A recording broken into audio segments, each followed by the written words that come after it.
Hello YouTube and welcome to a new video here on my channel. Today I would like to talk with you about some late night PTCG results, um, especially because we have late night number 87 and number 88, which you can see has been won by Lugia from both events.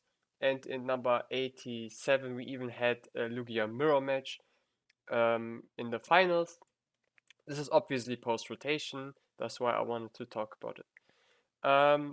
Number 87 went place on 4th of April, I believe, and it had 284 players, while number 88 was on 5th of April. I think it was just because of different time zones.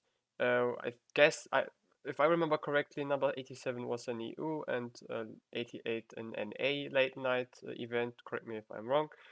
But the second one had 453 players, I believe, if I did write that down correctly.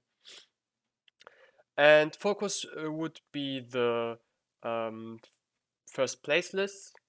I wanted to make a comparison about what is different, what is the same. I made a list where you have somewhat like a skeleton. I think it's 53 cards that were used in both lists. And I would also give you an example of how I am playing at the moment, and obviously give you a reasoning why I chose which card for the 7 slots that were basically not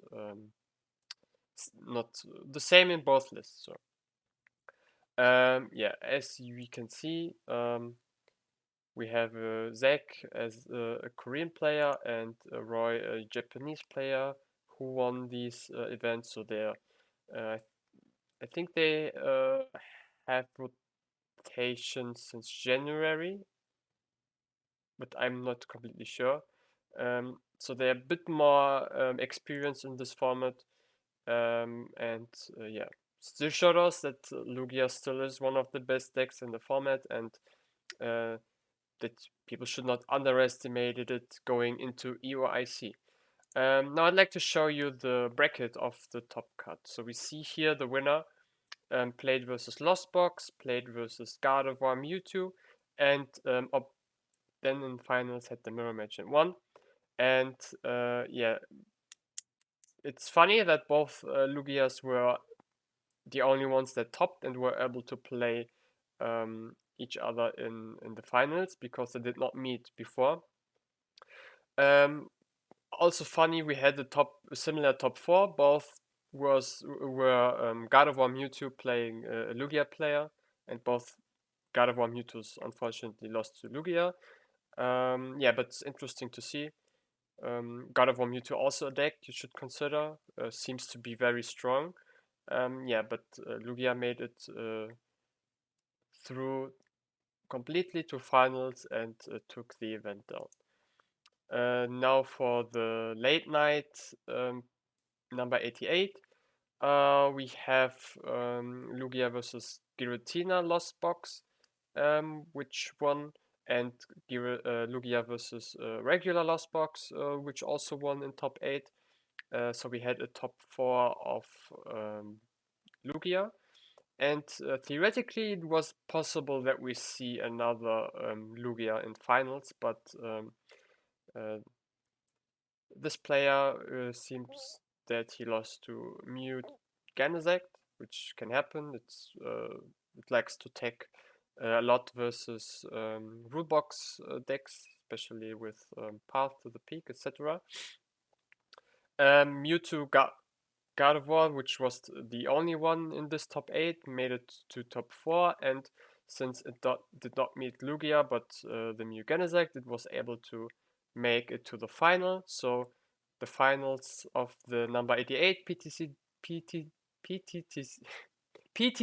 oh my god, I'm sorry, is similar to the top 4s of the number 87, and Lugia was able to take down this tournament too. So we have both late nights won by single strike Lugia. So Here we have the number 87 list, which in my opinion looks a little bit cleaner than the list we will see after that. We have a 4 for Lugia V-Star line, which seems to be pretty standard post-rotation. Also the 4 Archeops, double Dominions, this does not change at all. But what did change was the engine we play with the V-Star. Lugia is not like a toolbox anymore like it used to be, but we have a single strike engine. Since the single strike energy works pretty much like a powerful energy for single strikes, except that it does not give any energy for the single strike Pokemon, but only dark and fighting. So this is why we are restricted to those types. Here the player chooses to use Radiant Serena. I think this is especially for the Lost Box matchup, so it makes it a bit easier. It prevents something like Cram into Tyranitar and Sableye.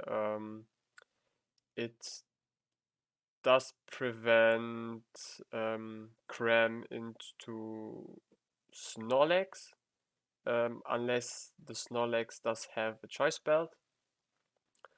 And Pumpkaboo just to get rid of Sinnoh of Temple, which is very, very popular. And possibly Path to the Peak if people still play that in their deck.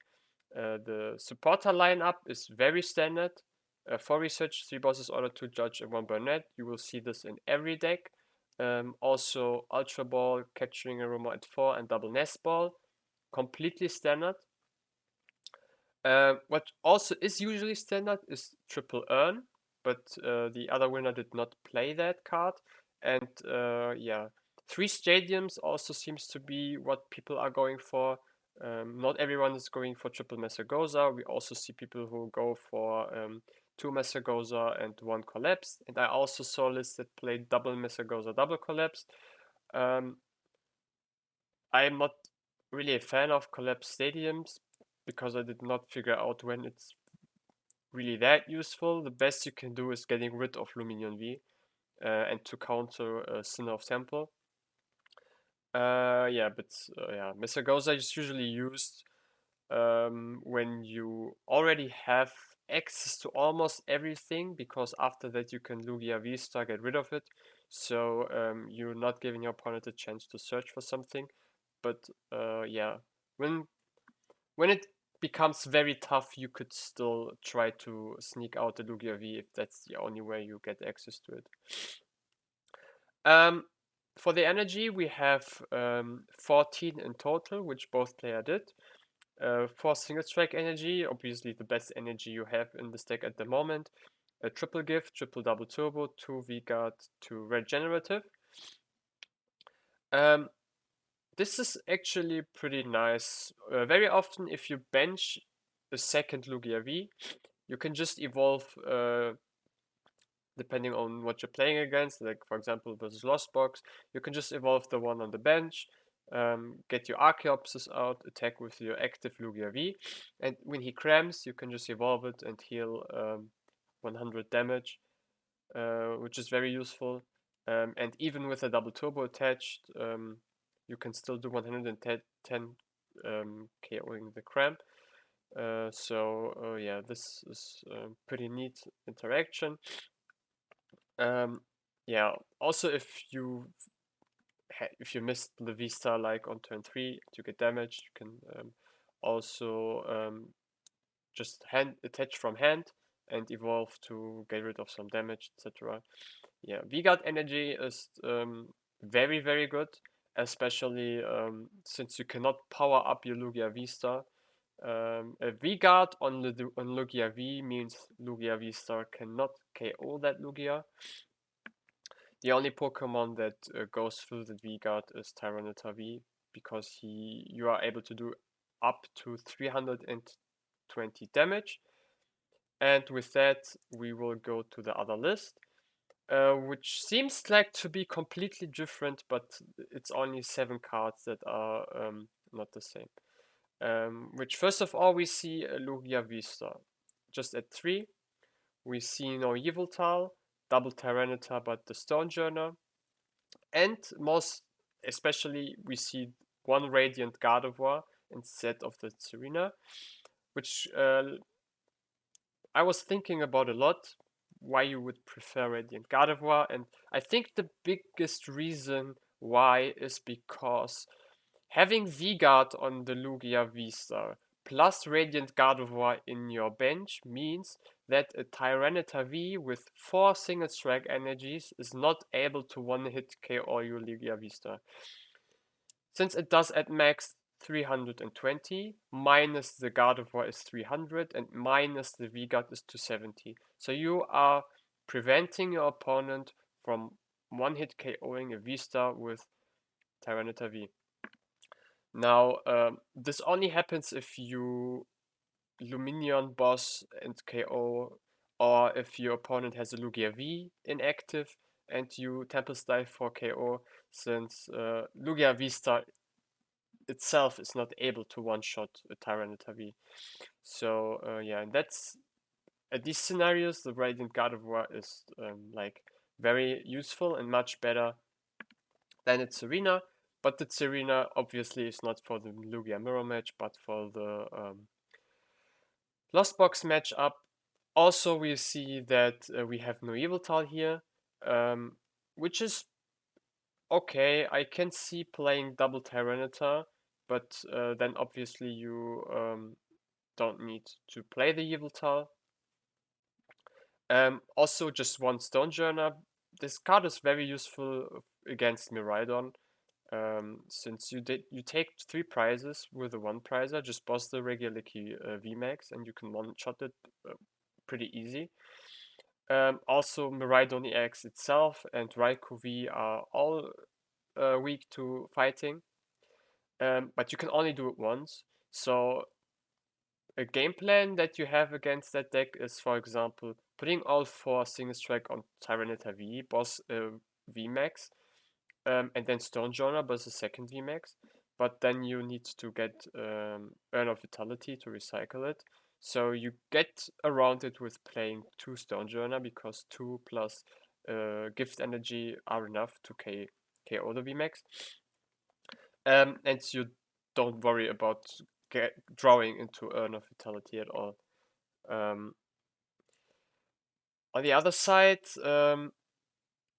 the Yveltal is also useful because you play it in the Mew VMAX and in the Gardevoir matchup. So especially in the Gardevoir matchup, you are giving Yveltal to take to take 2 prizes in exchange of giving them a 1 prizer. By playing Tyranitar, you get rid of that trade, since you're just trading then 2 prizer for 2 prizer, and they do not have issues KOing something if they get going with their engine. The reason why you might say it's not needed is because of the EX giving damage counters to the Pokemon to attach energies. So you can in the late game also just use the Stonejourner or even an Archeops just to finish off a Gardevoir EX or a Zacian V, for example. Yes, you just have to be very careful with the V-Star, since they're playing Sky Sealstone, and yeah, they could get ahead in the price race with Zacian V into Lugia V-Star for Sky Sealstone. So this is an example where the Yveltal could be pretty useful. Other than that, what we see is that he's playing 2 more supporters, which would be Roxanne and Serena. Roxanne can be pretty good going in the late game, like hoping that your opponent just bricks, especially if you're playing 1 prizer decks like Lost Box. And Serena can get is an additional card to discard Archeopsis with, or just casting V Pokemon in general. Of course, if you play Luminion and go for Serena, you can also just go for a boss's order, or if you want to discard, you can just get a Burnett or a research. I think the only benefit of Serena is you can discard Archaeopsis without discarding your whole hand and see some new cards. But in my opinion, it's not a card that is really needed. You can play it if you want to, but I don't think you have to. Another difference is we play the Great Ball instead of the third Urn of Vitality. And what else we see is we play a Collapse instead of the third Mesagoza. Like I said, you can play Collapse. It plays around damage counters put on one Pokemon in versus Lost Box. It plays around Luminion getting gusted. And what else we see is that he plays the third V-Guard instead of the third Gift Energy. So also in total 14 energies. Seems to become pretty standard. Now we have the more or less skeleton deck, which is 4 Lugia V, 3 V-Star, 4 Archeops, 2 Luminion, 1 Stone Journal, 1 Tyranitar V. Now note that that you need to play more Stinger Strike Pokemon, obviously. They just differ in one playing 2 Stone Journal and 1 Yveltal, the other playing 1 Stone Journal, double Tyranitar V. So I would suggest that you either play double Tyranitar or 1 Tyranitar, 1 Yveltal at least, and the Stone Journal depending on if you accept many Arceus or Miraidon EX decks. And of course, what is missing is the Radiant. It's also like what you're expecting. Do you expect playing a lot of V Pokemon? Do you accept playing a lot of Lost Box? I would suggest going for what you anticipate. For the third stadium, you can go for also anyone you like. I like Mesagoza more. Like I said, it never came up that I really wanted to see a collapsed stadium. Mesagoza all most of the times also did what it should do, just being a counter stadium, giving me an extra search if I want to, and then just V-Star getting rid of it if I want to. And what is also missing would be the third Urn of Vitality, or playing another item if you need to. For example, the Great Ball. I found it pretty random, and I I have often scenarios where I really need to see an urn. I want to draw into it, so I would play more. And what's also good is that you do not have to worry if you have to research, discard a single strike energy pretty early, since you know you can recover it. So I feel more confident if I have a third urn. I think 4 are too much, since